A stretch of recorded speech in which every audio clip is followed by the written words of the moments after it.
Okay, hello everyone and welcome back to yet another video on another related topic to Epitaph Records, which I talked about I think a little bit in that video where I talked about the history of Epitaph Records and how much they've been an influence on the whole punk and alternative scene ever since it first started. Well, now I'm actually going to be doing a video on the Punk-O-Rama series and talking about the history and my thoughts on the whole Punk-O-Rama series and how it got me into so many more bands that I probably would have never discovered otherwise. Now, Punk-O-Rama was a series that actually lasted from 1994 to 2006 when CDs were first starting to become a big thing, along with cassette tapes back in the really early days, like when Punk-O-Rama first started. There was actually cassette tapes of it, but of course this time on, like the later 90s, the 2000s, there's a lot of CDs being bought, and this was definitely one of them if you were into like punk rock and all that. This was probably the playlist to really go to, and they released 10 of these on CD. Part number 8, it actually has 2 discs for it, believe it or not.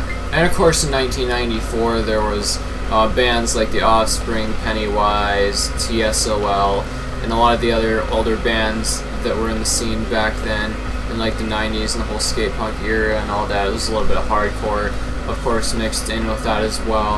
And the first one is usually the most notable one, of course, because, you know, the first one is the most popular one probably and the one that exploded the most.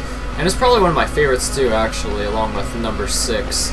And the first one, of course, had songs like Jennifer Lost the War by The Offspring, Don't Call Me White by NoFX, and Do What You Want by Bad Religion, and many others, of course. And of course they have Pennywise and Rancid on every single one of the Punk-O-Rama albums for at least like one song, including cover songs. Actually, Rancid actually did a cover of Bob by NoFX that was actually on one of the compilations, and NoFX also did a cover of Olympia WA on one of the albums as well. And one of the things I like about this series of albums the most is the fact that they stuck to their guns along with including many different artists later on. And that was one of the main things, of course, that got me into this, because after, I think, even the 3rd or 4th Punk-O-Rama, they actually started including more various different artists from different genres. A lot of them are, of course, relatable to the whole punk rock thing, the whole skate punk thing that they were going for back in the early days. But they were also including more different kinds of artists like metalcore even, or even rap like Sage Francis and all sorts of other things.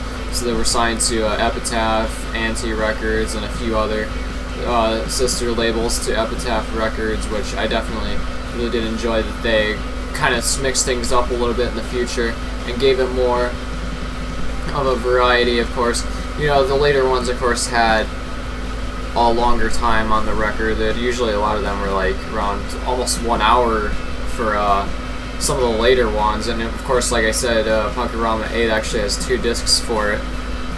And some bands that I would have never discovered without the series are 10 Foot Pole, Oscar, Pulley, SNFU, TSOL, and definitely a few others that I've enjoyed from this. Sage Francis I also discovered from this series, and I've been into his music a lot more recently as well. Overall, I think the whole series was at least decent. You know, of course, a lot of it was great, actually. I thought a lot of it was some of the greatest compilations in the history of punk rock, but definitely I think most of them were at least decent. Some of the later ones, like Punk-O-Rama 10, are okay, not the greatest ones, but you know, majority of them were very good for sure, though, especially 1 through 6 in my opinion. So yeah, and also there's actually a DVD for tours of bands that were actually doing songs on the Punk-O-Rama series, which I've seen some of the videos. Of course, I haven't seen all of them, though I'd love to get the DVD for sure.